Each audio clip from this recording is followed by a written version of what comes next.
Kita hormati proses yang sudah berjalan. Kita hormati independensi KPK. Yang jelas, saya sebagai pembantu Presiden mendukung penuh komitmen dari Bapak Presiden untuk memberantas korupsi di negeri ini. Ya, yuk kita lanjut ke rumah sakit. Siap, terima kasih. Ya, saya sangat mengapresiasi kerja baik dari KPK dan kita semua harus menghormati proses hukum yang ada. Pak, ini kan nama Bapak di bawah apa namanya disebutkan karena Pak Noel sendiri kan dulu relawan Bapak. Benar. Terus gimana Pak? Tanggapannya Pak? Ya, ikuti proses hukum yang ada. Ya. Terima kasih. Assalamualaikum warahmatullahi wabarakatuh. Selamat sore, salam sejahtera untuk kita semuanya, salam sehat. Saya langsung saja untuk efisiensi waktu. Jadi, sebagaimana tadi disampaikan bahwa ada kegiatan tangkap tangan di Kementerian Ketenagakerjaan. Ini berawal dari kami menganggap bahwa, dan saya yakin semua juga masyarakat menganggap bahwa tenaga kerja itu merupakan tulang punggung perekonomian negara. Sehingga kualitas dan ketangguhan sistem tata kelolanya menjadi salah satu kunci dalam upaya peningkatan ekonomi nasional. Saat ini Indonesia sedang berada pada periode produktif dengan bonus demografi yang menunjukkan tingginya jumlah sumber daya manusia yang berada pada usia kerja. Ini relevan dengan data dari BPS, Badan Pusat Statistik, yang menunjukkan rata-rata jumlah pekerja atau buruh dalam 5 tahun terakhir, jumlahnya ada 137,39 juta orang per tahun. Adapun untuk tahun 2025 jumlahnya 145,77 juta orang atau 54% dari total penduduk Indonesia.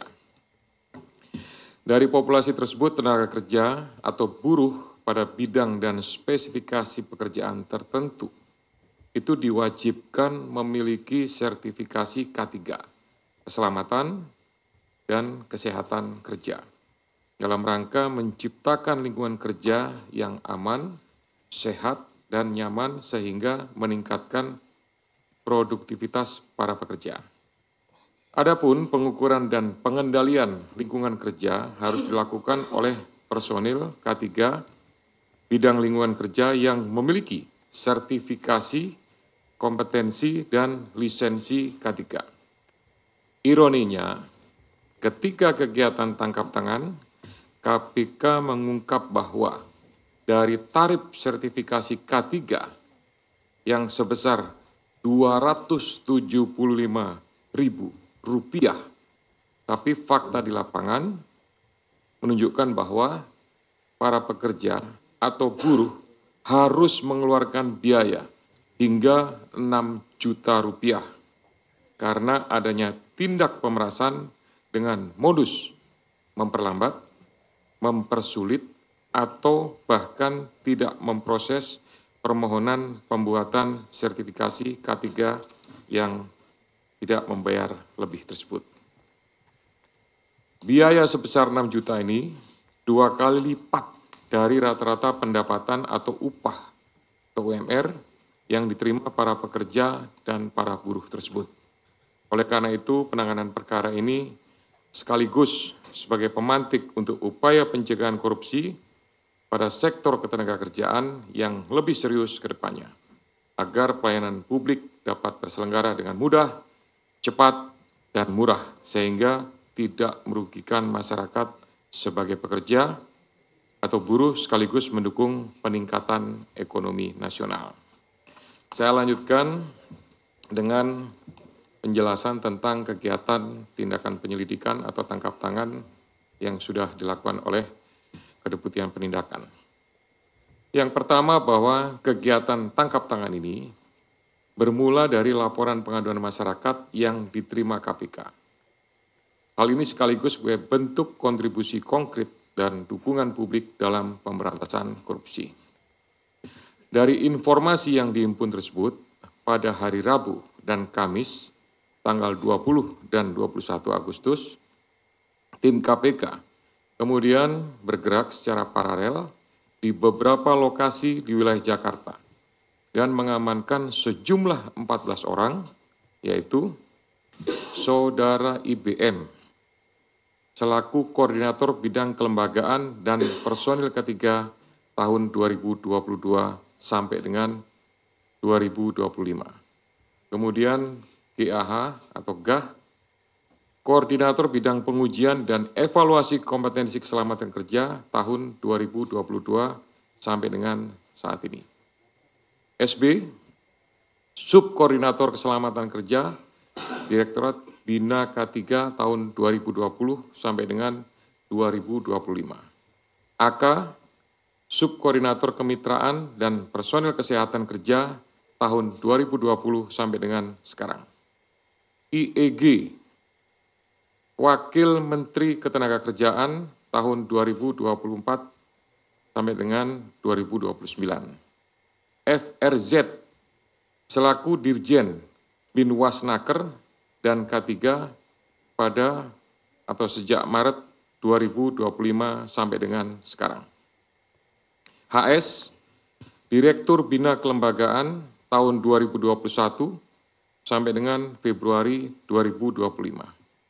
SKP, Subkoordinator, kemudian SUP, Koordinator juga, kemudian ada TEM, ini adalah pihak PT, perusahaan jasa PT Chem Indonesia, kemudian MM dari perusahaan jasa juga PT Chem Indonesia, dan Direktur Bina Kelembagaan tahun 2021.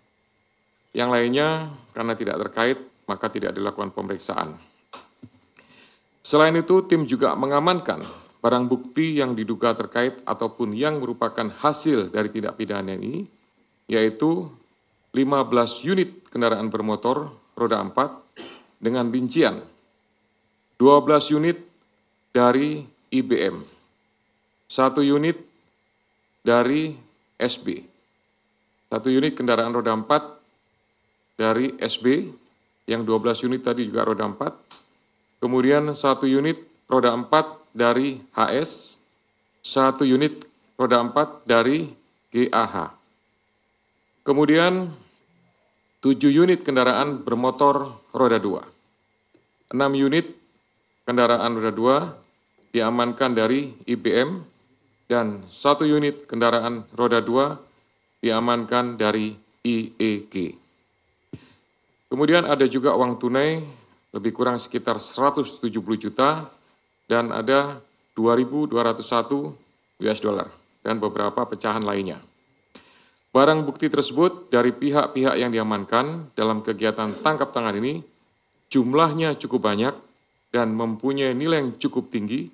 Hal ini relevan bahwa praktik dugaan pemerasan ini sudah terjadi sejak beberapa periode waktu sebelumnya, diperkirakan dari tahun 2019 sampai dengan saat ini. Adapun konstruksi perkaranya, atas penerimaan uang dari selisih antara yang dibayarkan oleh para pihak yang mengurus penerbitan sertifikat K3 kepada perusahaan jasa K3 atau PJK3 dengan biaya yang seharusnya sesuai dengan tarif PNBP, kemudian uang tersebut mengalir ke beberapa pihak, yaitu sejumlah 81 miliar. Dengan rincian nanti akan didetailkan. Pada tahun 2019 sampai dengan 2024, IBM diduga menerima aliran uang sejumlah 69 miliar melalui perantara. Uang tersebut selanjutnya digunakan untuk belanja, hiburan, DP rumah, setoran tunai kepada GAH, HS, dan beberapa pihak lainnya, serta digunakan untuk pembelian sejumlah aset seperti beberapa unit kendaraan roda 4 hingga penyertaan modal pada 3 perusahaan yang terafiliasi PJK3. Kemudian GAH diduga menerima aliran uang sejumlah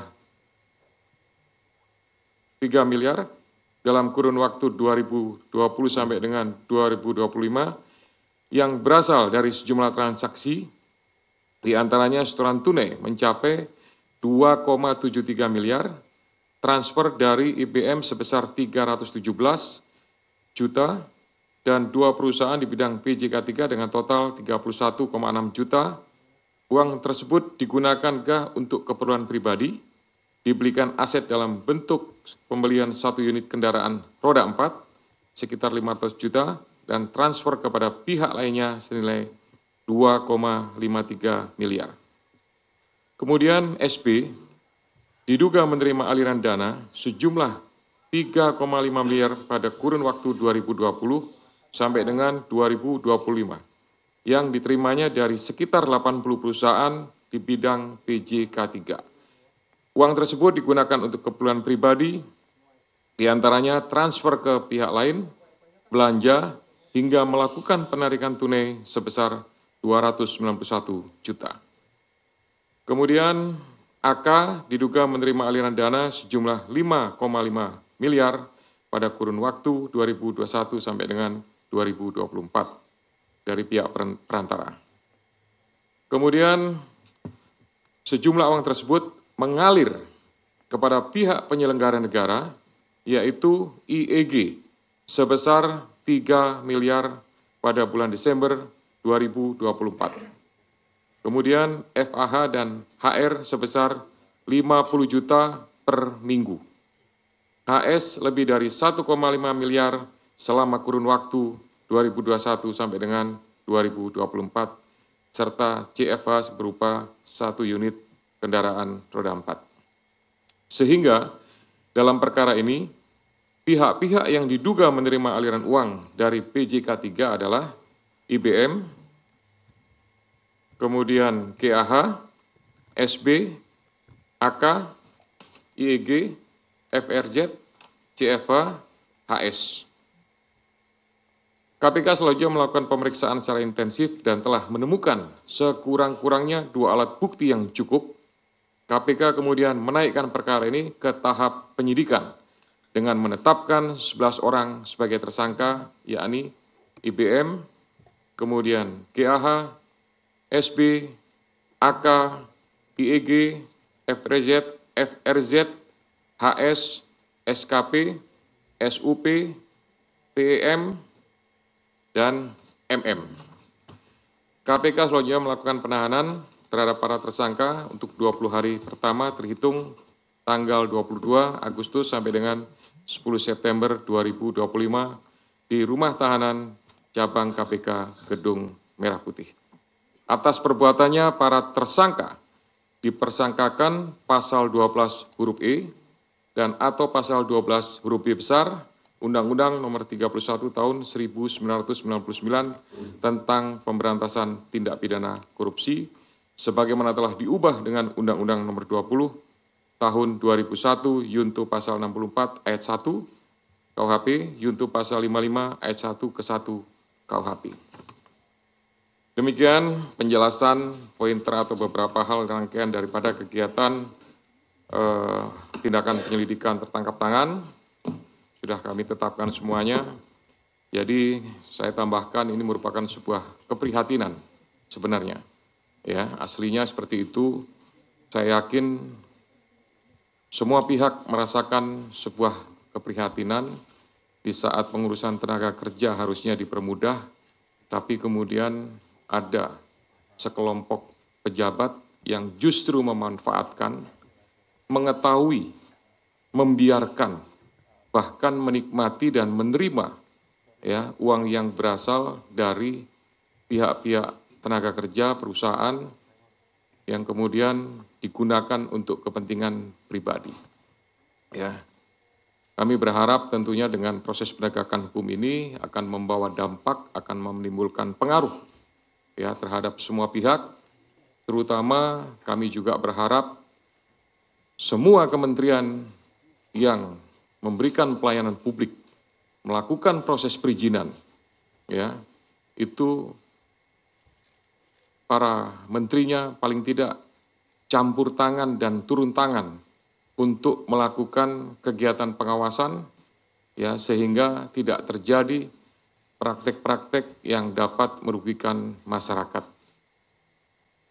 Selanjutnya saya kembalikan kepada Jubir, silakan.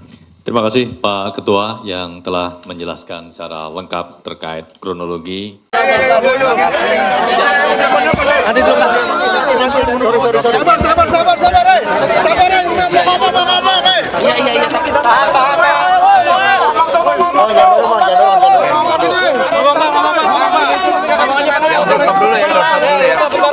Oke, doorstop dulu ya. Oke. Terima kasih kawan-kawan. Ucapkan saya ingin sekali pertama saya meminta maaf kepada Presiden Pak Prabowo. Kedua, saya minta maaf kepada anak dan istri saya. Ketiga, saya minta maaf terhadap rakyat Indonesia. Dan saya juga ingin mengklarifikasi bahwa saya tidak di OTT. Pertama itu. Kedua, kasus saya bukan kasus pemerasan, agar narasi di luar tidak menjadi narasi yang kotor yang memberatkan saya. Dan kawan-kawan yang bersama saya tidak ada sedikitpun kasus pemerasan. Dan apa yang kami lakukan sangat mendukung sekali apa yang menjadi kebijakan KPK.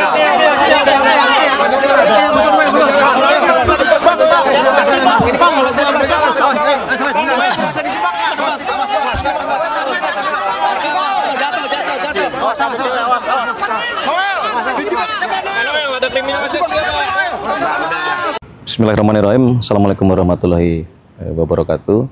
Saya Prasetyo Adi, Menteri Sekretaris Negara. Dalam hal ini ingin menyampaikan berkenaan dengan perkembangan terhadap kasus yang menimpa Saudara Emmanuel Ebenezer yang pada sore hari ini tadi telah ditetapkan sebagai tersangka oleh Komisi Pemberantasan Korupsi. Baru saja untuk menindaklanjuti hal tersebut, Bapak Presiden telah menandatangani keputusan Presiden tentang pemberhentian Saudara Emmanuel Ebenezer dari jabatannya sebagai Wakil Menteri Tenaga Kerja. Selanjutnya kami menyerahkan seluruh proses hukum untuk dijalankan sebagaimana mestinya, dan kami berharap ini menjadi pembelajaran bagi kita semuanya, terutama bagi seluruh anggota Kabinet Merah Putih dan seluruh pejabat pemerintahan untuk sekali lagi benar-benar Bapak Presiden ingin kita semua bekerja keras, berupaya keras di dalam memberantas tindak-tindak pidana korupsi.